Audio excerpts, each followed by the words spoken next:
All right, we are finally live. It is the Year of the Coil, episode 7, APEC after stream after party. We have the amazing Matthew Rife of Real Rife Technologies, Mike from Faraday Research, WP Gerald, myself, Liminal, Simon, Phil, and not sure others might be joining in. Oh, and there's Bert and Ernie. So I will let Tachyon Aerospaces. Welcome. Is that Terran Earthling? Not sure. Anywho, Rife, do you want to start it off? A little bit about yourself? Yeah, so I'm Matthew Rife. I found it, and I'm the CEO of Rife Technology. A lot of people know of Royal Rife. I knew of him as Uncle Roy. Never met the man, sadly. He passed away before I was ever born. And I just kind of just picked up and ran with all this stuff that I've been learning over the years. So I'm here with coils, here with a little bit of knowledge, and here to learn some other things. Nice, as we all are.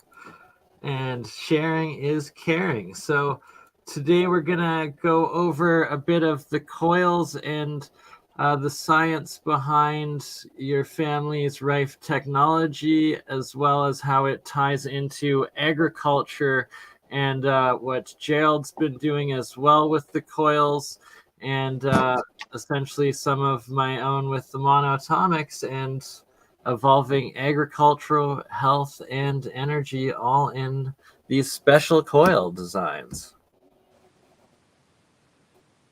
They're an amazing thing. I mean, we live on a planet geometrical in nature, so yeah, personally.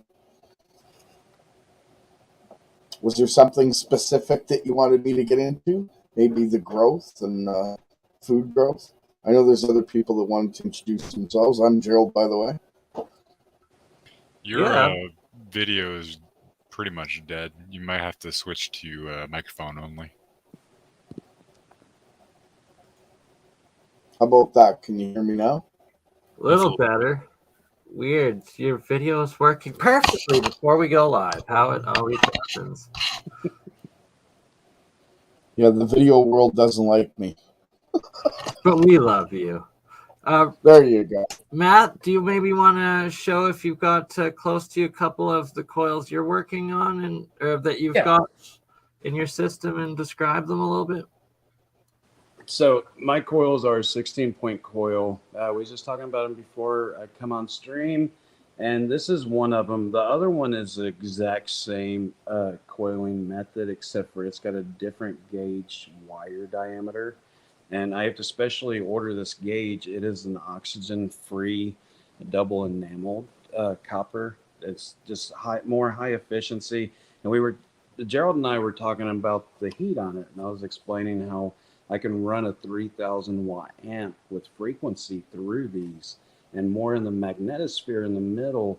That's where the heat's going to concentrate at, and the heat doesn't really dissipate out to hit the stanchions because everything that's produced, we keep it all in-house. So all of this is manufactured in Alabama. That's where the office is, and everything's in-house. And it's just, we don't like to go to outside sources.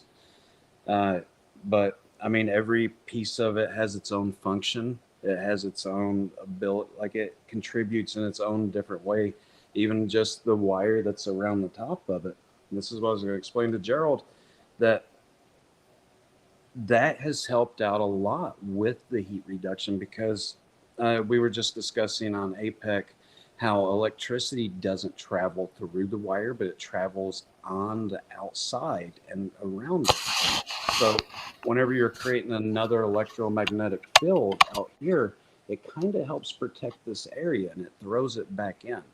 And it doesn't really hurt the magnetic flux that much at all. Like, it doesn't really throw off the frequencies either. But these coils, they have the Fibonacci sequence that's built in. That's what I started out with whenever I started designing the layout.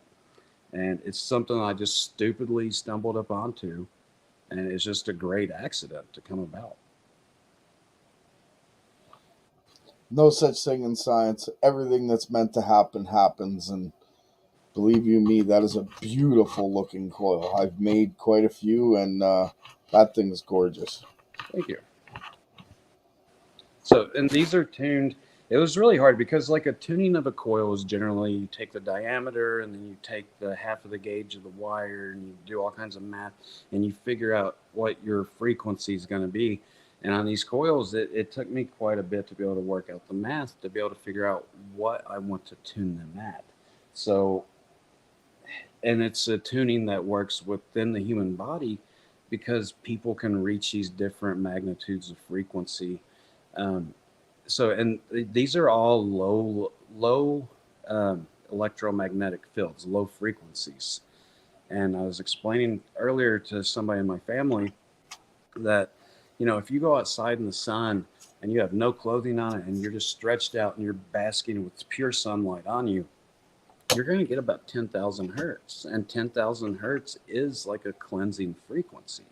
So we started looking into this within the animal community, and it seems to me, and I haven't made this connection, but I'm just assuming, it's a good theory that this is the reason a deer will stand out in the middle of a field on a bright sunny day in the wide open, because they're probably eating things with poison oak on it, poison ivy, or anything else, and it could just cleanse all of that out. And I'm wanting to check with some veterinarian medicine people and just see if that makes sense and see what else we can derive from that.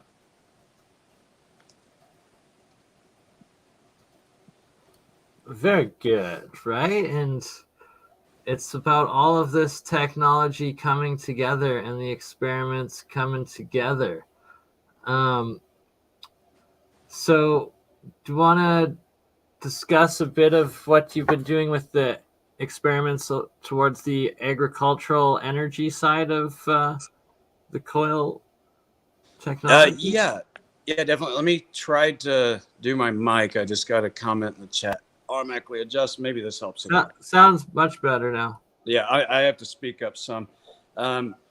So within growth, this does do electromagnetic fields. And anytime I've seen any type of growth, just with the coils themselves, just using them, 3 to 10 minutes a day, that, I've seen squash come out so shiny that you can see a reflection in it. I've never seen any kind of vegetables or anything come about with using these that have a blemish. Plus, you get to see all this brand new growth. And it's just amazing to see. And I'm working on technology to where I can combine, it's not electroculture necessarily, but I'm going to be building something that splits the nitrogen molecule in half.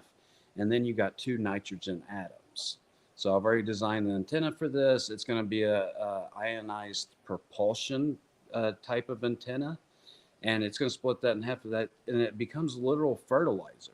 Now that fertilizer will float through the air. It'll stick onto plants. It just does fertilize just the same way that lightning strikes in the ionosphere will split nitrogen in our atmosphere.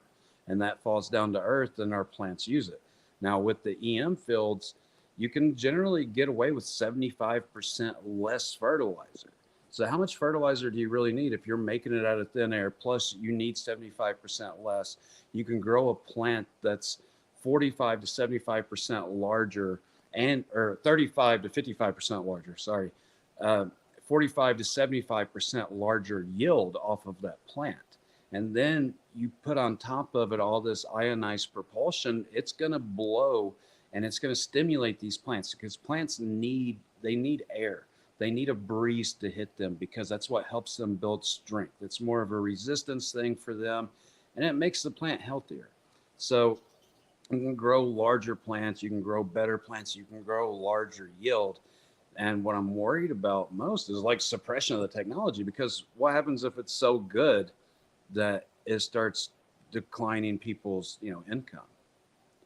So I'm a little bit weary on how I'm going to bring it about, but I definitely want to bring it about to the community, to everybody, and to let them see this technology and be able to do good with it and work more upon my 10-year plan, because the Rife machine is actually the least controversial technology that I have. I want to work within electromagnetic frequency wave field neural linguistic programming to help teach people morality or any kind of good standing amongst themselves that didn't have like a proper upbringing of people that taught them how to love or what good and bad is and why you want to work within these ethics of culture. So, I mean, that's just part of the 10-year plan. And I'm also working on med beds. Med beds is probably the most controversial thing, and that's going to take minimum 5 years just for a design. And oh, Gerald, I'll let you speak. I was just going to say, when it comes to med beds, that's awesome. I wouldn't say we're in the race because I'm building one as well, but I'm building one for personal use. I'm not trying to, like, company. No, that's not my thing. All the power to you, brother. You just got to make sure you make it like the sarcophagi in Stargate. I definitely encourage everybody to build one because it's competition that brings about technology and, stepping forward and progression within more science. If people are just halted and they're in the doldrums of science and it's only one person doing something, you're only going to get one product. So by all means, be competition. Oh yeah, well, I'm sorry to break it to you. I don't think I'd be competition. I'd be a real bad competition because I was just about to say I offer you all the information that I will gain as I'm building it and when it's done, and I'll pass it on to you. If you can build a business off of it and get it out to more people than then I'd love to help. That's my point. Well, I'll make you a deal. Whenever you get stuck on anything, you give me a call and I'll do everything I can to help to push you forward as well. Because we're going to make different designs, might as well share. People like the scientists back in the 20s, you guys look at pictures of Royal Rife that they had huge conventions. Him and Tesla worked hand in hand on a lot of different projects. Scientists used to work together and share information and help one another out. And that's the reason all of this technology was even available to anybody, even to us, to be able to study. Yep, and that's my goal, is to get it out there and just raise the world up, so to speak. That's the whole goal for me. Yeah, I mean, when it comes to business, I mean, I sell Rife machines, and I'm always going to be building on top of that. I think that's probably just going to be like the signature item as far as I can see right now. And you guys can support that. You care if I give a shout out, Bernie, to my website? Absolutely. Please do, by all means. All right. So if you guys want to help support, you can go buy one of my Rife machines. You can go to realrifetechnology.com. You can go through the resources. There's clinical studies that are posted. You can look up NASA PEMF and look at everything that they have.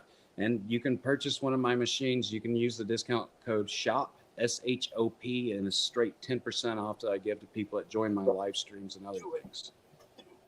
So go support it. Help keep us in business, and that's the more information and more science that we're able to produce, and more I can help other people out, and hopefully they can help me out.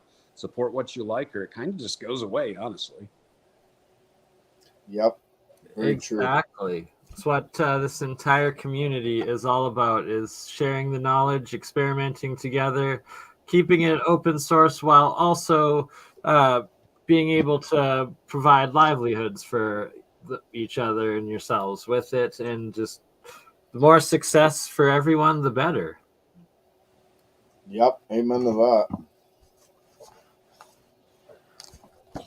So that's awesome. I you know what? I love what you're doing, Matthew. I think it should be commended personally. And if we could pass on this information and get it out to everybody, then that's exactly what we need to do. I mean, don't get me wrong. I'm working on things that are similar, but I'd much rather help somebody else get over and above. Let's get this out there. Let's sell that tech, because it's just going to help the whole scientific community raise up. I love it. It's awesome. Yeah, and to me, it's more about if you give the technology to people, that's what provides freedom, because it provides strength. And the more people that know about it, the less that it has an option to be able to suppress it. So, I mean, true freedom comes through knowledge. And the best way to gain knowledge is to be able to, stick together, things of that nature. And if anybody ever wants my help on anything, I'll sign an NDA for whatever you're working on, and I'll help you out for free. It doesn't matter. I'll give my 2 cents. It may not be worth it, but at least I'll put in. I hear you there. And I'm just posting Matthew's YouTube channel, Rife Technology, in the live chat. And I will also show it on screen here, as well as Gerald's and Mike's. Following that, here is Matthew. Mr. Matthews. Matthew, I got a quick question for you. These carbon magnesium graphite batteries, if I were to put them in the ground, would that help any? I would think so, because you can actually use a type of solution with aluminum foil in glass jars, and you can bury those in the ground, and the electromagnetic field of the earth will charge that up to where you can collect voltage.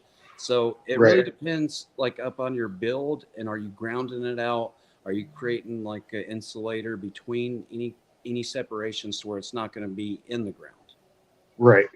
That makes sense. So just like you talked about a plasma ball will charge them because it's creating plasma generated standing energy waves, and those have to be absorbed. Now you're absorbing those too. So what frequency is that ball running at? Yeah, well, I figure it's probably in the kilohertz range for the plasma ball, right? And you would have to get like a good detector and figure that out. And I've built safety protocols within my coils to where they're going to be low frequency, because I don't want people to be able to hurt themselves, and I've created that so that they can't hurt themselves. Right. What would you recommend as a good dielectric between the two differentials? Just, let me think about it. Like between the two. So you want to get because right. So the main conductor I'm using is the graphite. That's the anode, and the cathode is the strip of magnesium. And in between those two, I got a wet paper towel, and I'm getting over 4 volts with 3 cells hooked up. Now, when I turn the plasma ball on, I'm hitting almost 9 volts. Now, the wet paper towel, water isn't necessarily a good conductor. Right. So or do you have like a baking soda mix in it or anything like that? I could, yeah. Like I'm just testing it with probably the worst possible solution, right? So if I were to go say a saline, I even heard grapefruit seed juice extract is very good. So you can use stuff like that, and to actually build, like, you can, what I call, stretch the electricity and build more current if you want more current out of it, just by stacking these, but only do it at a half a size battery. And it's going to work just like a transformer, I would assume. Right. Yeah, because the 3 are multiplying the power, right? So I'm getting about 1.7 volts per cell. So I got the 3 hooked up. I'm getting over 4 volts with just the 3 hooked up with nothing else. And then the second I turn the plasma ball, I'm hitting almost 9 volts. Try this. Try taking something very thin that's non-conductive. And I saw your batteries.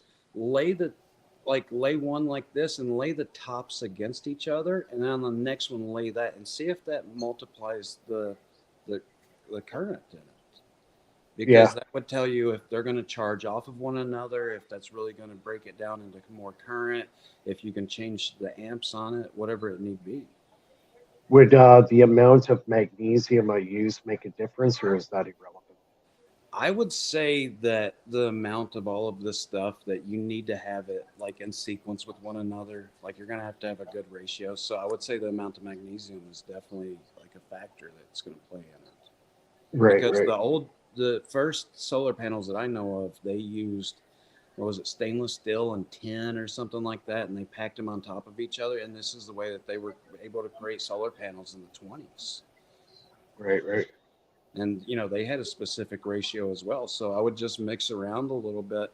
And, if you do bury in the earth, try it inside of a sealed box first and see see if the Earth's electromagnetic field would be able to help like that momentum to generate it, because I'm working with rodent coils a little bit, and I'm thinking with the toroidal fields that, you know, unlike a chi coil, that if you wind to the right or clockwise and then you wind the next one counterclockwise, it Right. helps that inductive be able to transfer faster. Right. And so I would just try some different things and just see what works. But on the chi coil, I'm thinking that I can take that toroidal field, and instead of going over and around on each one, that I can wind those together. And then on the output, then it comes out, and it would actually be able to create more of a generator.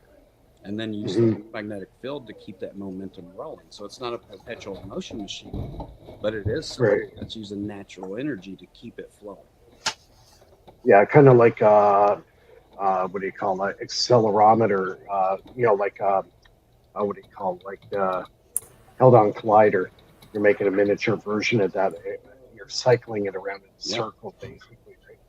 Yeah. So, and this works with like heat induction as well. Like, so I have a cabin, and I used to heat up water by the wood stove, and I would use the same bucket of water, and I would put like a 5-gallon bucket of water down, and I had a copper coil around the stovepipe, and it was hot. So I stick ends inside of the water, and it's going to suck it up, and then it's going to flow it out.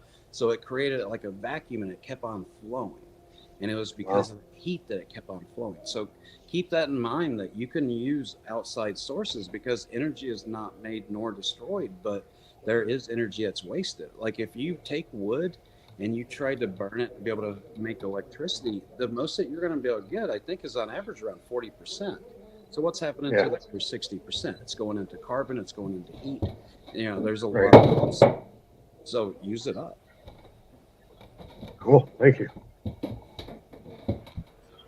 I'm actually charging a supercap bank right now with these cells.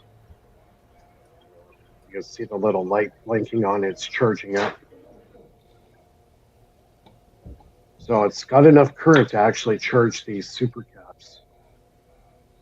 I don't know if you can actually see the light. It's starting to blink now. Yeah, we can see it. Yeah, so it's actually creating. I got a diode connected to it, so it's funneling all the power into the supercaps, so that's helping out too. Yeah, it's working. It's charging it up. These are Maxwell supercaps. Sorry, Mike, I didn't mean to interrupt you. Go ahead. No, I was just going to say to Matthew, he was talking about heating water. And as a new experiment that I'm doing, I'm wrapping a coil within its 1/4-inch copper tubing, but it's wrapped 3-dimensionally, and the tubing has been pulled apart, so to speak. So it looks like a great big giant solenoid, and then the coil is wrapped within that. It's kind of hard to explain, but I'll show it in the future video. So my curiosity about the whole thing is whether or not I can heat water just by pulsing the coil, considering it's going to be wrapped within and around the copper tubing itself. So through induction is kind of my thought process, but we'll see. Well, I don't know if you have any thoughts on it. Yeah, actually, you can make water boil by using a blender. So I would say that's 100% possible. Yeah, that's kind of what I'm hoping for.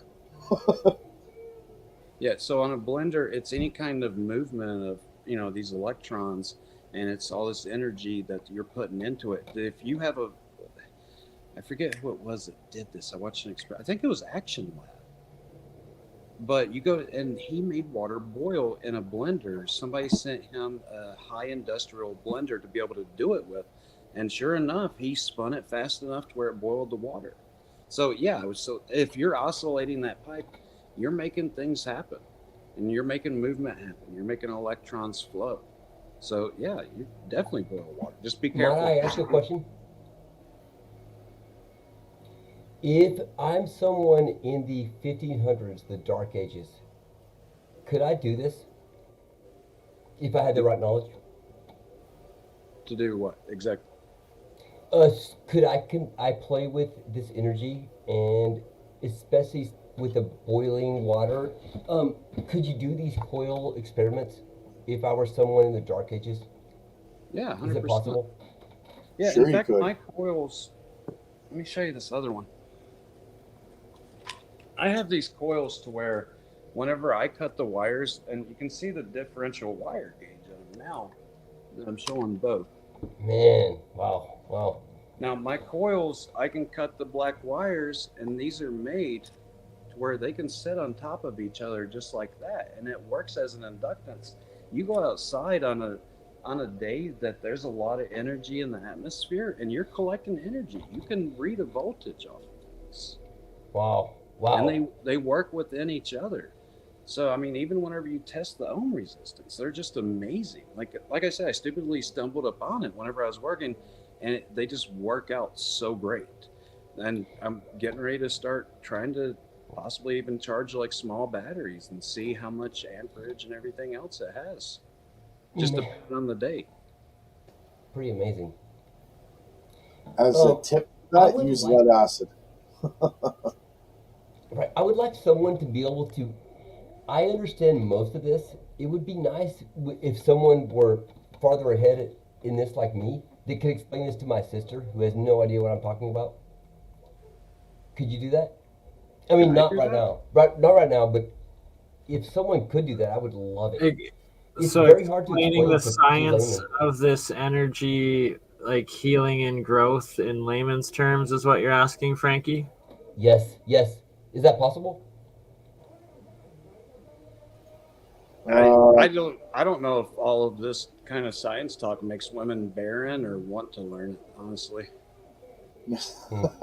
But yeah, it's definitely possible. It's just energy and its flow. If you can watch water flow down a hill or down some steps, you can just kind of explain there's energy of why it goes faster at a certain rate, because it doesn't have the resistance of a flat step versus going down. I'm sorry, Susan. I saw you say wow. Is there a way I could get a link to your work? Yeah, yeah, Frank have posted it in the live chat a few times. I'll post it again Sorry. right now. Also Sorry posted about in the that. private chat. Yeah, so somebody mentioned Huda Clark. Huda Clark, you know, she was a great person within the Rife technology. She's one of the great scientists that moved and kept on moving forward with the research and everything else. And all these scientists, man, it's just, that's what's made my job so easy, is I've had people to look back upon. And it's not only been Roy, it's been Huda Clark, it's been multiple different scientists that continued it. And now I'm reading books by Dr. Marcello Agaretti. It's out of France. He has a couple of amazing books. And one of them's called The Frequency of Rife. This is something I'm wanting to get in touch with him to where I can offer it on my website as just a convenience to other people. And to be able to help spread that knowledge. And I wish I had the other book here with me. I'd show you guys. But I'm out of town. I'm visiting my family, and I haven't seen years. So. Well, I'm glad that you're here. That's for sure. Thank you. Right, one step at a time, and it's all life's work. We're all alchemists here, and the end goal of transmutation of that philosopher's gold is always life's work together. It's right in front of us, right? The Philosopher's Stone's right here. Seems like, I feel like it's right in front of us. And it's almost like, you know, I feel like we're one layer away. You can see it almost. Matt, do you want to maybe go into a little bit of detail about the different frequencies that you put through the coils and that sort of aspect of the technology, or? Yeah, I can speculate on some of that without my notes in front of me. I can't really specifically say, but there's an app called Z app that you guys can download, and this is if people want to use this for their own personal use on however they want to use it, they can download Z app, and there's a full list of sequences, and it's got a full list of frequencies. The book by Dr. Marcello, it's just a complete list of all of these different frequency lists that people used to use. Now, Roy used to run 3 megahertz sweeping frequencies, which I don't even recommend. And I think later he figured out not to recommend it also. Sweeping sounds like a bad Yeah. idea in general for this. Yeah, and I plus was gonna- megahertz as well. Yeah, that's very high. I use very low. In fact, I believe, the exact same frequencies as you. Before I show you this, I got to ask you: are your frequencies proprietary? Like, is it just for your company, or No, okay? So go ahead. they're not proprietary. This is so within the frequencies, this is what I consider, and it may just be totally wrong, but from everything that I've known and the way I consider it, is that this is just Rife frequencies and it's Rife technology. Now, my company name is called Rife Technology, but this is actual Rife technology as an essence. But I do have different mixtures of frequencies and sounds that are proprietary to me and my company. I haven't even released yet. So it's different things that, like, say, there's a lot of things I can't really say. Well, I've got. See, I don't know if I should show this then, because I've got lists of frequencies that I got off of a website that had to do with Royal Raymond Rife, and I don't know if they're your proprietary frequencies. No, go ahead. Okay, because I've used these in the past. Let's see if I can get this centered. And I know exactly And the you were website they speaking come of off of. You were speaking of abdominal pain earlier at 95 hertz, and there it is right there. Yeah, I know the exact website they come off of, because those notes are some of the same exact notes that I have. And I was really shocked because I had never seen them before. And I was like, oh I've my got- goodness. And they have full list of them. And this is all stuff that's in Dr. Martello's book too. A to Z. I'm sorry, my camera's not, but I've got A to Z on these. It's amazing. It's very comprehensive. Thank you for the confirmation on that. Actually, Yeah, and that is from it's Rife. I would give them a shout out because they do have a huge collection of different knowledge, and they have historical records too. And like I said, I was really shocked to find them because I was like, this is the same stuff I have.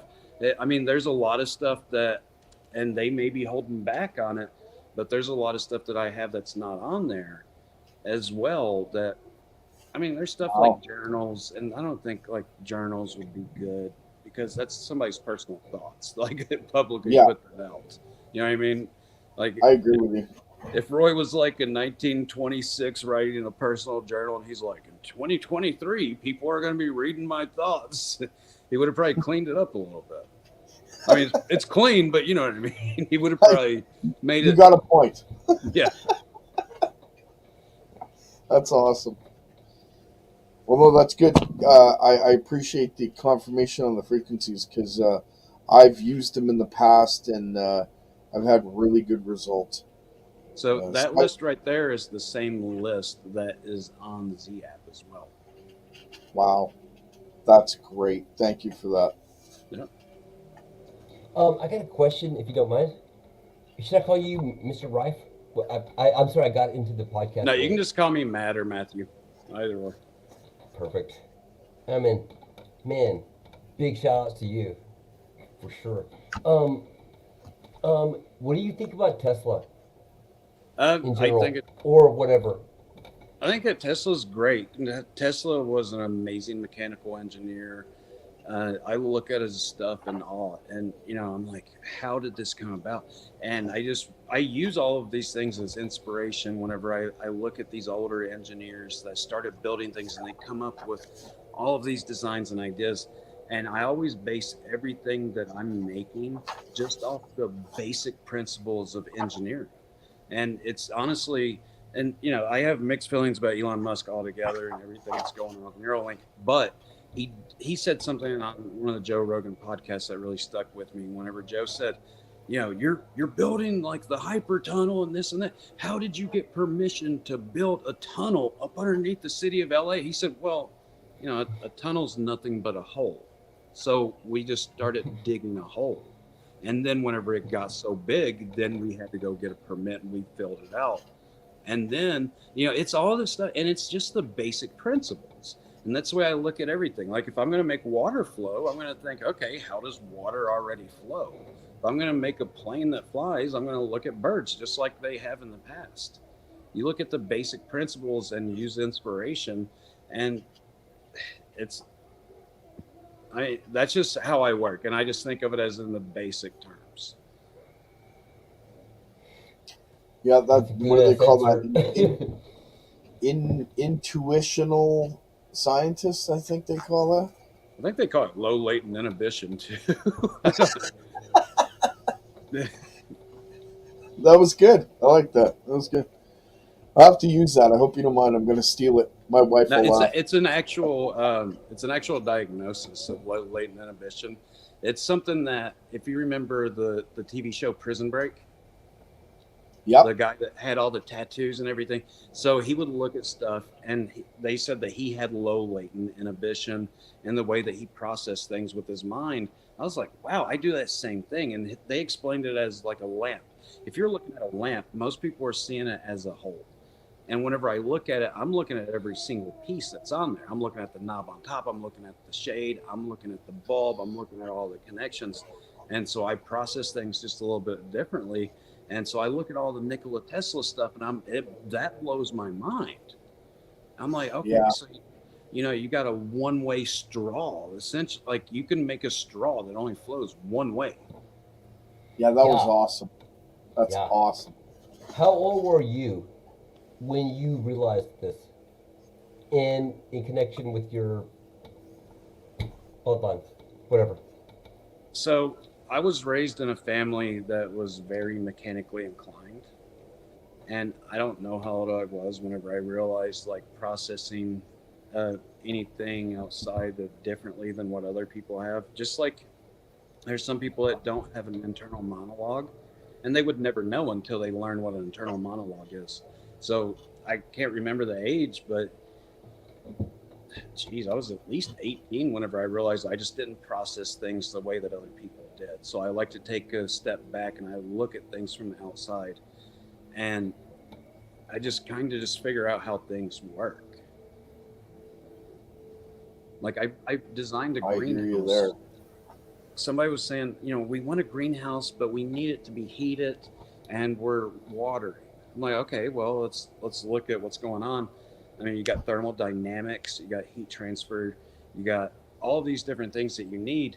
So I just designed a greenhouse within 30 minutes, and it did nothing but it had metal sheets that was running through the roof of it sideways, and then you take the top and you powder coat it with black so that it absorbs all of this heat and all this energy from the sun. And on the inside, you have the metal sheets that are being heated up, that's regulating heat, that's also making condensation on the outside of it, and that condensation is collecting and then it's falling. So you have all of this filtration of the water through, just like I forget what it's called, but where the water just turns into steam and it goes up and it's collected by the heat. And that's a filtration method, and then it's re-watering the plants, and it's leaving all these nutrients and everything behind. So it's it's spreading all of this from this plant to this plant, depending on where it's at. And I just really think it'll work because I'm just looking at the basics, like how can we create heat for free? And Sun is heat. is this just necessity is the mother of invention, or is there something else? No, somebody was just talking about a greenhouse, and I was like, okay, let me figure this out. And with about 30 minutes later, that's what I come up with. And it makes sense that just as long as you have enough metal sticking above and you have a black powder coating that's on it, because that's going to help insulate the heat that the metal's collecting, and then the sun's going to beat down, just like PVC pipes, how people, enclose those into polycarbonate, and they make a water heater that's sun, the sun heats it up. It's all used by solar, and it's the same thing. But you're just putting it inside of a greenhouse, and it helps regulate. Just the same way that people they'll use the earth. They will dig holes and they'll run tunnels through the earth and back up for, to use the heat of the earth to bring it back up into the greenhouse to help heat their greenhouse. Man, Yeah, I'm earth so glad battery. to ask this question. What if you planted a seed inside of a coil, like a rodent coil, or even inside of a giant coil and you plant it in the earth. I've been testing eggs. They have a polarity, just like everything else. The shell itself has a polarity different from the yolk too. I've been playing around with this. Could you, would the electrical field grow? And by the way, I'm humbled to even talk to you, and I may have to sign off pretty soon. But I've been wanting to ask this exact question. Could I grow, let's say, like a weed plant, or like some fast-growing plant like a tomato, or inside of a rodent coil? What would that do to it? What would that do to the soil? Honestly, so within the This might soil, be BurnEye's section too, maybe. Sorry. within the soil, I know that earthworms and snails love electromagnetic fields. So that's going to bring them in. That's going to help the compost and things of that nature. I don't know what it'll do to the seed. It could hurt it. Let me say Could this real stimulate quick. Are you familiar with worm grunting? Just real quick, because you mentioned Yeah, earth. I am. That's what I was about to bring up. Is that I where you see. take the You stick electrocute the stick in the soil ground with a or the DC. electrical? Yeah, and grunting, you can do it with just a board and the texture of it, and you rub, and the sound of it mimics the sound of like thunder in the ground, and that just gets the worms to all climb up. I've never done it, but I've always wanted to. I've learned about it. And, I've heard the same thing. Yeah, and there was I've a seen movie it that work. had the electrical currents like hooked to a battery on one of them. They're like, well, you just Yeah. electrifies them, Yeah. and they come But out. you're not using AC. You're not. I You're did not. the You know what I mean? You're not electrical using AC. experiment. You're That not thing using works. a repeating vortex system. You know what I mean? I think it could be different if you use a magnetic vortex thing. I think maybe you could grow a seed into a full-blown plant, and like who knows? So the Earth has its own resonant frequency, and it has an electromagnetic field itself. If you're going to put a coil in the ground with no outside power source, and it's enameled wire, then I would say that it's going to collect energy that's going to flow throughout it naturally, and it's going to create electromagnetic field waves. And it would most likely stimulate growth of that plant because, that's what the plant is living off of, is the earth. Man, that's what I was hoping you would say. Hey, the other guy that was just talking on here, where's he at? Can you hear me? Yes, I can hear Hello. Yeah. What do you think about that? you. Sorry, I was zoned out for a second. I was looking at Oh, something. he's saying that if the wire's enameled and you're not actually electrocuting the ground, making a magnetic field, a non-natural magnetic field in the ground, probably would make things grow, right? I More have faster, maybe. no idea. I really want to see it tested, though. I'm pretty sure. I feel like BurnEye has a pretty good theory on this. Maybe. Well, I could have sworn I what heard I've this done before. with it, I've taken a coil and I've buried it in the soil. Really? Let me rewind a little bit. What I did is I took one of my coils and I took 6 seeds and I put them in the center of the coil and I pulsed it at 261 hertz for 15 minutes. And then I took those said seeds. I buried that same coil 2 feet in the dirt, and then I took those same 6 seeds and buried them above the coil. Every day for, I'd say it was about 30 days. I pulsed It was pulsing the whole time? Yeah, and the plants seem to have come out quicker. I'd say about 30%, and they were definitely much more lush. They were green. They produced a lot of beans. I was pretty happy with the experiment, and it's all been awesome. documented. I'm repeating the experiment actually shortly because I built a grow room in my house so that I could do it all on video and get it all captured rather than I did it on video outside, but I want to do it better in a we should do this. There should be a environment. control and there should be a control and a you know what I mean? There should be a full blown scientific analogy of it. Well, I do. I bet you it's way better. I built a controlled grow room. It works on negative pressure. I have carbon filters on the intake, carbon filters on the outtake. I have 400 watt HPSs, 1000 watt metal halides. It's ready to go. I'm just waiting on grabbing some dirt, and then I can get started. Okay, just a hypothetical guess by everybody that's listening. What if you were to electrocute the ground like you're like forcing the earthworms out with a 12-volt battery. That's literally how it is. You can just force the earthworms out and collect them in your pot. What happens to the ground after that? Is it now it's not good. deionized? There's actually a lot of farmers that have. So I was listening to a podcast earlier that taught me about this, but they have high voltage electricity that's running through their ground because of what he's called old farmer connection, and it's not grounded right, and it's hurting like the production and everything else of the growth. So, and that's at what 120 volts at 60 hertz, so 60 times the second it's sitting there swapping back and forth. Yeah, that's a bad frequency for growth. Yeah, it's terrible. You want something's human resonances. Like Mike from Faraday Research, he's missing in action right now, but he says the higher Mike is here in the stream. Mike's right above you, Frankie. Frankie. Whoa, that's funny. He on my screen I can't see him. Whoa, sorry, Mike. I have my camera off. I have been listening to what you say a lot, and what do you think about what we've been talking about with growing plants inside of vortex coils? Yeah, definitely a work. I don't mean to throw you on the spot or anything, but no, I even heard as much as putting say a ring magnet around a small plant, and it polarizes it and helps accelerate the growth. Now, also the water, the charged water that I do, also helps germination. And so I've been doing that, but I cannot measure it scientifically.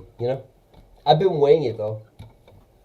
Charged water goes to an interesting theory about the pyramids and how the pyramids worked. The River Nile was right up close to the pyramids, and underneath the pyramid itself at Giza was a great big aquifer, and that aquifer was built upon a piezoelectric crystal. And every time the moon would wane and wax, that water would come up and put pressure on that crystal, and there'd be such a high voltage output, it would break the water into oxygen and hydrogen, and that gas would get into the Queen's chamber, and it would create pressure, and it would basically act like a huge battery. Yeah, that's part of the heart of my my RPG device. That's why I use the piezo in it. Okay, so that water, like we came from at the beginning there, that structured water, every time the River Nile would pass through where the Giza aquifer was, that water would become structured, and all along the Nile, around the Giza plateau, food grew in so much abundance, it was insane. So I believe that's part of the tech that Matthew and I have been kind of talking about and working on, sort of thing. So yeah, it's all relative. It's about to be figured out, and it's going to be in this group that it's figured out, I bet. You can tell that this is coming to light now, I feel like. Oh yeah, it's getting out. And do you know that there's a weird room about the size of the Queen's chamber filled with quartz sand, which is piezoelectric? They call it singing sand. Yeah. So I'm wondering, what is that for? Yeah, what does that do? If you electrify it, does it start squealing? Or what does piezoelectric sand do? I have some of it. I've made some. So if it's quartz is something that will hold memory, and you can charge it like a battery. In fact, I was doing an experiment not too long ago to where I was taking my bioelectric signature of my body, and I was wanting to put it into different things, as in quartz, or I forget the other one. But anyway, I was trying to put this into different types of stones and things of that nature, to where, if something happened to me, I think it'd be like a good gift or something to be able to pass on to family, because it's my literal bioelectrical signature. Isn't that beautiful? Definitely. That's kind of cool. Yeah, and I'd like to do it, to be able to offer that to everybody, where, even if it's like a pendant up on a necklace or something.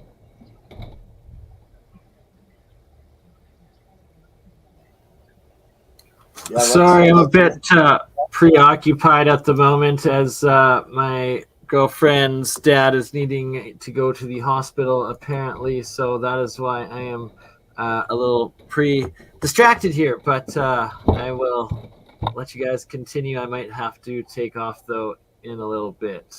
Is he gonna be okay? I believe so. It's some stomach issues, nothing life-threatening. Hopefully. Good.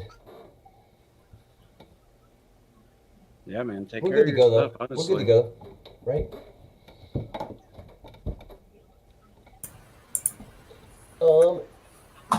I have definitely more questions.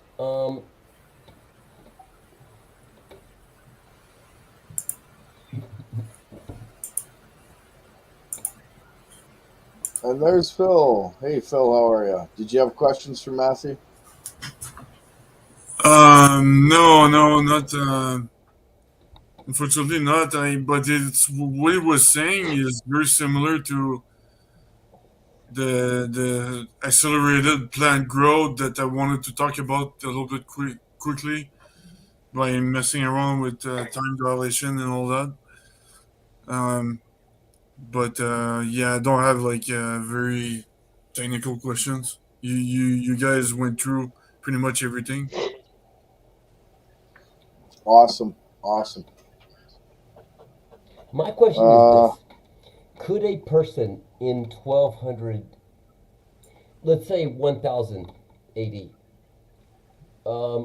could if someone, an angel or an alien, told them knowledge, can they build a scalar wave transmission?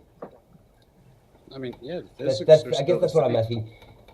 I want to know if this is possible for someone in a really long time ago, like biblical. I mean, I'm not saying like biblical like Moses, but I'm saying like the Dark Ages, Leonardo. Could someone of this era, if they were told by a specific, let's say, multidimensional being or an angel, could they build this sort of device and do what we're doing with scalar waves? Back then, I would say Yeah. so. Yeah, I mean, physics were still the same, right? Yes. Yeah. So at The any major point, thing that they were missing was like the just being able to buy things instead of having to make them themselves. Like making Right. wire, it doesn't sound Yeah. that bad until you actually try to do it. No shit, It's dude. difficult. The Renaissance artists had to make brushes by hand with whatever they had, and paints. I They had to think make it could be everything. done, but I Making think wire it would be would, way harder. well, it would take a lot longer. It's like that guy who made the ham sandwich from scratch. He had to literally raise the pig. He had to grow the tomatoes. He had to, the whole 9 yards. He made this thing right from scratch, and it took him something like a year and a half just to make a ham sandwich. Are you talking So, about the how to make everything? Clearly, we're yeah, a how bunch to of make pussies. everything. And Yeah. Yeah. And then they The- tally it up, and it's like, oh yes, this ham sandwich, if done at minimum wage, would cost me $700 or something. the football episode was my favorite because he took the football, he never shaved the fur off of the skin. And, Oh, I haven't seen that one. yeah, so he took the stomach of the pig or the bladder of the pig, and he used it as the tube inside, and then he sewed the skin up. And he took it to a convention and he was handing it to people. He's like, yeah, last week this was a live pig. And people were just like, oh, that's great. He handed it back to him. It was the best episode that he had, in my opinion. I'll have to check that one out for sure. Yeah, so it could be done back then, but it would definitely take a long time in comparison. right. They didn't. But They it didn't could have have been, right? Amazon. Let's say you made a clay pot made of just funnels and you filled them with vinegar. Isn't that the same thing? You could use the vinegar funnels as a wire. Just throwing it out here. I I mean, don't I've know. seen computers, not in the sense that we use them today, but like very simple calculators that run on liquids from antiquity. But Really? but those didn't use electricity; they used just the fluid itself as like instead of electricity. Right, like pneumatics. Sort of, yeah. It's a similar concept. Yeah, but you could use electricity if you had a let's say the Holy Grail. What if the Holy Grail is a clay pot made of magnetic material that holds a rodent coil inside of it, filled with liquid? Firing clay would bring the material over the Curie point and make it no longer magnetic. Right. What if you had divine knowledge from people that could make a bio polymer? You see what I'm saying? Is it possible? Maybe. Maybe. I got a question for Matthew, actually. How long have you been working with Rife Technologies, so to speak? So Has it been a while, or I started being taught like this stuff, I guess, kind of primed for it, I would say, since I was like 5 years old. Like just going through wow? different notes. My dad was medical field. He was also auto and diesel technician. So that's what I'm saying. Like my family really has a lot of mechanic ability in them, and just electrical knowledge, and a lot of this stuff.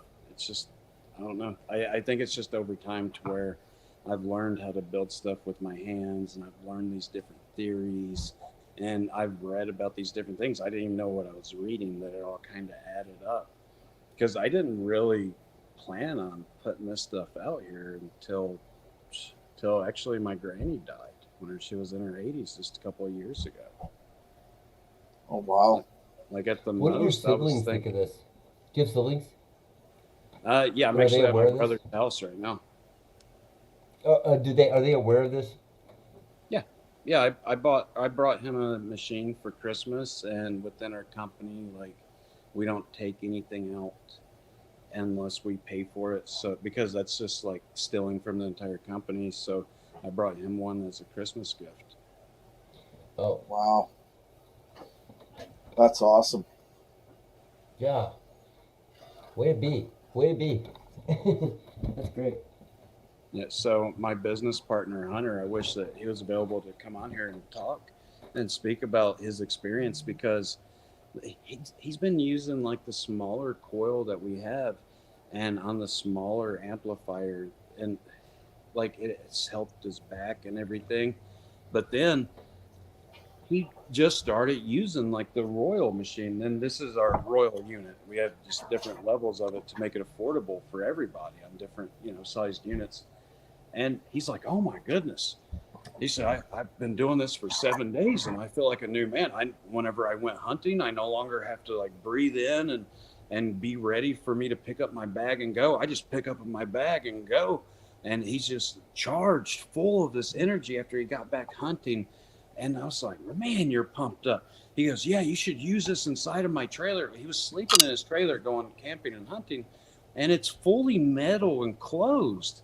And I'm like, no wonder you're charged up, dude. Like you've built a Faraday cage around you. He's sitting in a capacitor. Yeah. I'm like, you're lucky you're not glowing. But he loves it. He's like, it's a totally different feeling inside of it. I'm like, so I got to try it. I have never tried that, but I'm definitely going inside of his trailer to do it. And we're going to be setting up at different booths. Like we're going to different conventions like in Nashville and Jacksonville and out in California. And we're just going to be taking the trailer along with us for people that just want to try it. But we're not putting people in the trailer. It would just be like a setup. Do you have a website? Do you have a website? Yeah, it's realrifetechnology.com.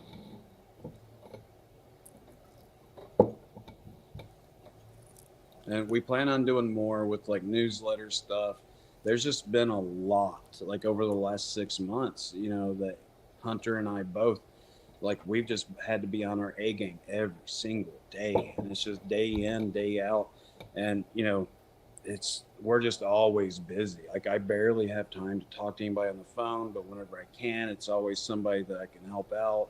And it's like my personal life has kind of went aside. And, I missed Christmas and Thanksgiving, and that's the reason I'm up here visiting family right now, because I was working during those periods. Yeah, and it probably won't end for you either, because this is a tech that people have been just thirsty for. They Don't tell me want that. it. I'll quit. No, I'm just Yeah. kidding. Don't get used to the family vacations. That's for sure.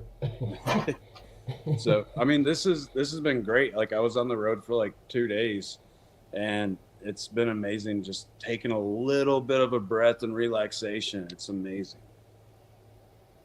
You should take more than a little breath, because it might get crazier in the future.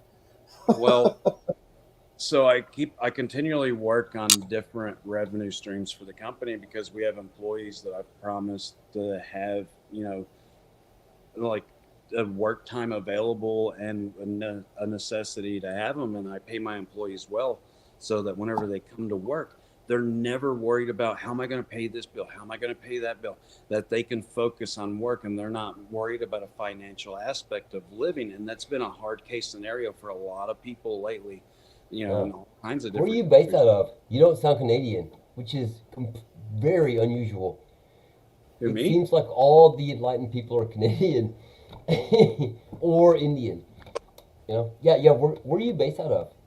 I'm out of Orange Beach, Alabama. Wow, really? Yeah, I'm Alabama. originally from Flint, Michigan, though. Yeah. Well, I'm in Technology Georgia. You're could my probably neck of be the used there these days. My goodness. And no, Hey, You're pretty the- healthy for being brought up there. I wasn't brought up there, Yeah. but I did live there. I started my college whenever I went there at Baker College. I've lived in Flint for a while, but the way I look at it, hey, I may have drank Flint water, but the rest of you have drinking fluoride water, so we're kind of equals. Yeah, we're even. That's funny. Yeah. Why are all the people that are like into this Canadian? Isn't it crazy? It's kind of Well, weird. We're half here. And You there's got world Dude viewers. who's Australian. Okay, yeah, but like we have 1/10 the population of the U.S., so we're definitely disproportionate. Yeah, Yeah, very true. why are all the smart people in freezing cold weather way up high? I don't Because understand. we have nothing Yeah, else but to do. the thing is, Yeah. no, but with the global warming, now it's going to be the Toronto and Montreal are going to be the new Florida. Man, Yeah, I it's hope getting not. warm, man. It's not as cold as it used to be. When I was young, it was like minus 40 Celsius easily at this time, and right now it's like barely -1. Yeah. Yeah, it's warmed up where I'm at. It used to be minus 43. I think the worst day I've ever lived through is minus 51, and now we barely hit minus 40. So it's gotten warmer, and that's Celsius. Yeah. Phil, where are you? I live in Montreal, but Of course you do. I live in Sorry. Montreal, but I used to live in San Diego, Pacific Beach. 10 years ago, I lived in London, Ontario, Ottawa for 10 years, and now I'm in Montreal. But I'm looking forward to move back to the United States for sure. Probably in Florida or California, but depending on who's the governor, I guess.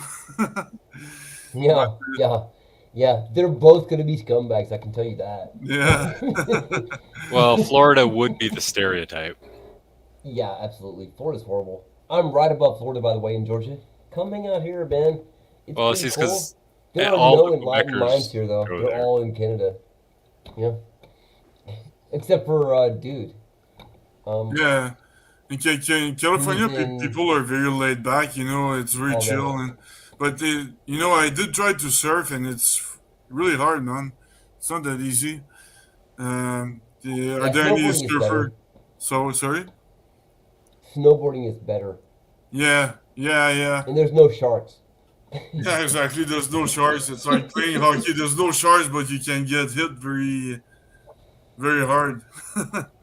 Yeah, man. Man, you guys got to try to get out on a boat sometime if you really think those are the good ones. No doubt. Stupid landlocked Alberta, but at least I got the Rocky Mountains. Well, Matt, I'm really glad you're in Alabama. I'm really close to you. I could get to you in 2 hours, actually, if I had to. Yeah, yeah, I'm right next to Pensacola. If anybody's ever heard the country song "Floribama" by Kenny Chesney, like I'm just a couple Yeah, miles away from Floribama Bar. These guys are Canadian. that makes They sense. hate that shit. I suspect. I don't know. I Could listen be to a lot wrong. of country actually, or I used to anyway. I don't have time to listen to music anymore. How's Too many BurnEye doing? great podcasts out there. Yeah, and when I'm not podcasting, I'm doing other things, and oh, life is awesome. I'm telling you. I love building different coils and seeing what they do. Like here's this little one. I don't know if you can see that. You see the geometry on that? That's just a single layer. It's one wire? It's 2 wires. And I charge AA batteries with this off of AA batteries. So it's about Really? geometry, right? Try creating a boundary wire around that, and you don't have to send it in or through it or anything. Just try to create a boundary, like maybe through the zip ties, and see if it picks up any. I never thought of that. I'll try that. Thanks for the tip. Yeah, I'm curious to know if it does a little bit, like that you can just pick up. I'd heard somebody else say something about a boundary. I've got pickup coils, but they're what I use for pickup coils are these ferrite cores, Okay. and they're wrapped with, and they sit on the outside like this, or they'll sit on the inside like this up against the side, or they'll sit on the outside. I get more power on the inside than I do the outside, though. Yeah, it makes sense because the power is going to be picked up within that electromagnetosphere. And also with that ferrite coil, that you're picking up leaked energy that's just flowing out everywhere. Like I guarantee if you place it next to your power meter on your house, you're going to be charging way faster. Ooh, I never thought of that. Yeah, you can. Does that mean you could steal other people's power? Well, there's a law that you cannot build a metal pole barn like within so many feet of a power line, because people have done this, and you can run your farm off of the electricity that pole barn picks up just from the power lines. So it is essentially, it's picking up all that leaked energy. Somebody should do it. Well, there's a You know, law right? against We're all it. paying for it. That's a good test. I'm going to try something like that. And We should do it on camera, right? Yeah, I'm going to record that too. That's awesome. Yeah. And it would prove a point, Sorry to interrupt. I didn't know that the sharing would pop up right over. But while I'm at it, I just wanted to show my the engine that I'm building right now. It's a magnetohydrodynamics vortex of liquid metal to generate anti-gravity or gravito-electromagnetic force. That's what I'm currently building, and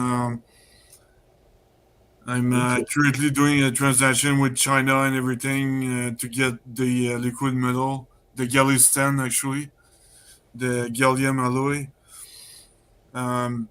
So it's like a small engine, but you can add multiple of them to create a bigger one, because that one is going to create some vector force, but the vector can be added all together. So yeah, that's I can present more next week, but well, when we're gonna have more time, because I also found cool stuff about force fields and time, like cryonics, perfect cryonics, which is time travel into the future. If you read a little bit about cryonics, they have a hard time maintaining their engines, but I'm personally, I know if you create time traveling machines into the future, then you'll be able to create like cryonics machines, perfect ones. Hey Phil, real quick, someone in the chat is asking if you have a YouTube channel or something to share. Yeah, it's P Bouchard 8. One sec. I already posted the. I can't post on the public, but here's the here's my presentation on APEC, and my channel is actually this one here. It's this one, Chart 8. So I'll post the videos once. I should get. Hopefully, I get the engine working in 2 months, and I'm being generous in the time frame here. But I'll post something that will surely work, and it's gonna be pretty cool, man. But I've got more than that. I've got like so that engine should actually create a thrust, you know, like it should like push itself like a real thruster. And I also have a way I recently figured out during the Christmas time. Actually, I had some free time, and I figured out a way to create to create very easily tractor beam, force field, and all that stuff, and even more that I cannot mention because my the executive of my company didn't want me to mention it, so can't mention it. But it's very easy, man. It's the took me some time to figure it out. I wrote took me 10 years to write my theory. 12 years actually. It took me a year to write my the right mathematics for the anti-gravity engine, and just like last week I figured out like even more. But it turns out to be very easy. I don't rewrite. I don't say Einstein is wrong. Like the mainstream is all wrong, but I just take pieces of the what works, and it's like variable speed of light.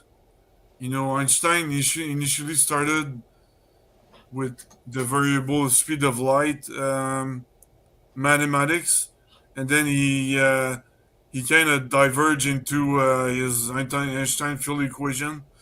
But if you take the variable speed of light, and actually Robert Dick actually extended this work in Mach, but I didn't know about them. But I wrote my own version of the variable speed of light that explains everything. And yeah, so 2 weeks ago I started studying the gravitational redshift, and the gravitational redshift says a lot because you have the time dilation that is proportional to the gravitational potential, but the photon seems to lose energy, but it doesn't really lose energy. Actually, it speeds up, so it loses energy in one way, but it gains energy in its kinetic speed.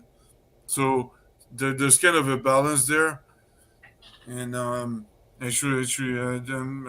talk about it more next time. But yeah, so that's all I want to say right now. So thanks for your time. It would seem that principle extends to a couple of different systems, including your own, Phil. So that's awesome. It's good to know. Yeah, and it's I 'Cause wasn't there's not- sure. I wasn't sure if anti-gravity was a national security concern. but maybe it is, maybe it's not. But what? I've never got a knock on the door or a phone call or a letter or little gray men coming around. I haven't had any of that happen. So if it's national security, then, offer me a job. Well, why shut me down, right? No, I'm kidding about the job thing, seriously. But yeah, I don't know. If it's national security, then there would have to be some form of information being presented to the person that's got anti-gravity, if that's the case. Anyway, so yeah, I don't know. I'm kind of on the fence on that one. Yeah. But like I said, I haven't seen any little green men come around, and no men in black. So Yeah. I guess we all have to take it one step at a time, right? So Yeah, Phil, but before we sign off for the night, I got a real quick question I've been meaning to ask you. What's your thought on accelerating time around a computer so that you can get more processes done in a smaller amount of time? That's yeah, it's impossible, possible. right? It's possible because time it's like gravity. It's a particle that you can dilate and you can contract. So you can speed up your computer, but it's gonna die faster also. So you know. So yeah, it is seriously it's possible.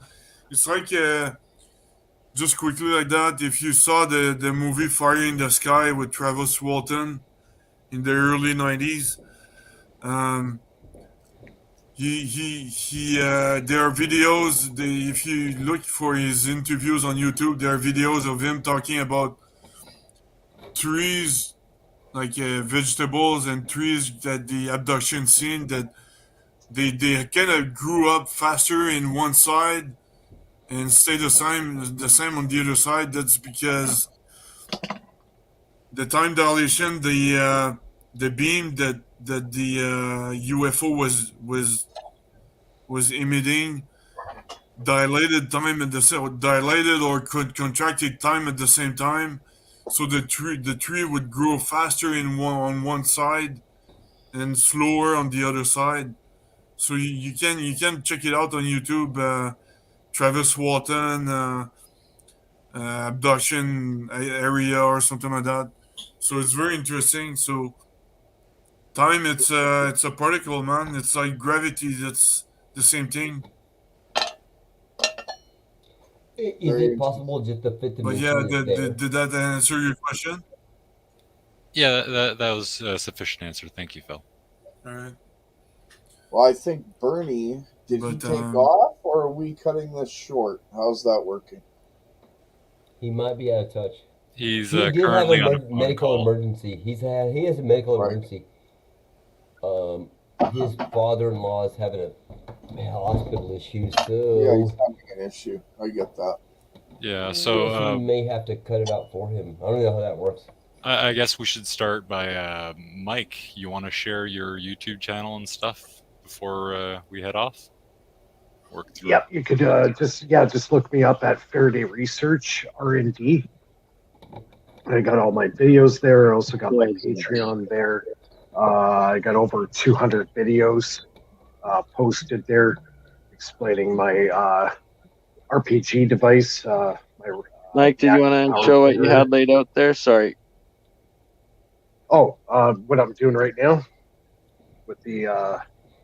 Hold on a sec. Yeah, switch my camera around here. That's a nice camera. Way better than mine. Commando. Okay, can you guys see that? No, it was Still just just your beautiful face, Mike. Just your head, Mike. Okay. That's There no. we There we go. So I got all the cells hooked up, and I just hooked up the one LED to show you. So I got 5 cells built right now. Nice. Yeah, the light's pretty bright. Who says you can't build your own battery? Yeah. Oh. I've just been building them just as You know the way. Mike, I have a question. If you get a quick sec, and for all of Yep. you. Okay, so can I whip? Why do batteries need to be so heavy? Do they need? Does the electrolyte need to be liquid and therefore so heavy? What if you're flying drones or something that's airborne? It can't be connected to ground. Could you whip up like could the dielectric of a battery not be liquid? Could it be air, vapor? Yeah, use I was thinking lemon juice puffed with cream of tartar or some. I don't know something. Well, they have a that really does- good cell. Frankie, they have a really good cell out now. It's called a lithium iron phosphate battery. I have one of them. They're a little pricey, but it's a dry cell battery, and it's like Yeah. a quarter of the weight of any other battery out there. It's super light, Really, but really. it does have a price tag on it that's a little high. Well, that's fair But enough. they're excellent batteries. Yeah, it's worth the price tag. The less weight is major important, even Yeah. for cars, Lit- even for Tesla cars, right? So it's not lithium ion; it's lithium ion phosphate. Lithium iron phosphate. Hey, Yeah, could you describe iron that? Do you have phosphate. any idea how to describe that, like physically, like physics? Well, it's just the chemical makeup of it. It doesn't use a liquid type electrolyte. I don't know the exact construction of it, but it Right. definitely makes a huge difference in weight. Man, that's huge. Actually, I feel like Yeah. for a lot of, And especially when they're- I'm trying they're to make also- a paraglider that can fly I'm trying to make a powered paraglider, and the less weight, the better by a lot. Yeah. Yep. And those including the batteries are drones. great for recharging. The batteries are great for recharging. They're almost like a capacitor. Yeah, you can recharge those things like over and Super over fast. and over again, and they last. Oh man, I gotta write this down. Okay, I didn't know about that. That's great. That changes everything, actually. If you could make a electrolyte that was Yeah, it's not the weight LIP, of water, right? Yeah. Hmm. LiPo 4 battery. A LiPo 4? Yeah. So it's Lithium polymer. iron Sort of. phosphate battery. Yeah, trippy. Thanks, dude. Yeah, no problem. That's huge. Even if there's a price tag, it's worth it. Like gravity's a pain in the ass, you know. Sorry for my French or whatever. I see Bernie's back. How's everything with the medical? Yeah, I gotta take off due to a family medical emergency of the father-in-law needing some medical treatment for his stomach. So I am very sorry to have to cut this short. I just posted that sucks. Mike's link in the chat, and here is Gerald's. This is something I want to work with you on there, Matthew. This is the beginning core of a generator that will give off healing frequencies at the same time give power to your house. Let's do it. So it's something that I'd love to get in contact with you and maybe coordinate and see if we can get something going together, so to speak. Yes, I They're gonna forgot kill you all. to give you guys each other's emails last time, so I will make sure I do that this time, and that we shall get Bernie.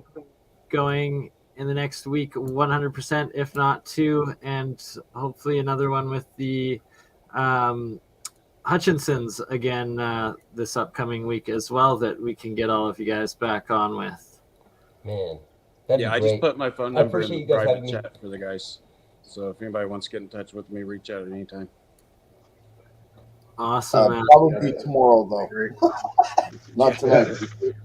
Thank you. Bernie, many prayers for you and your father-in-law, man. Thank you. Greatly appreciated. And for everybody out there. Mike, Jill, did you have any last words? Frankie, Grandmaster, Phil? Good luck. Good luck to your family.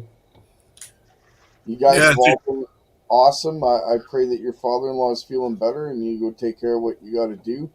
Thank you for answering all my questions, Matthew, and everybody here. Mike, awesome work, man. You're doing good. Keep it up, man. And Phil, I'm sure we'll talk to you very soon. I gotta email you there. So And Phil, Awesome. thanks. everybody. Take it easy, guys. Much care. love and respect, everyone, and Good we will night. catch you all on the next one. Thanks for hosting the after party. Take care. Thank you. We will see you all ASAP, hopefully in the next few days, definitely within 1 week's time. Awesome.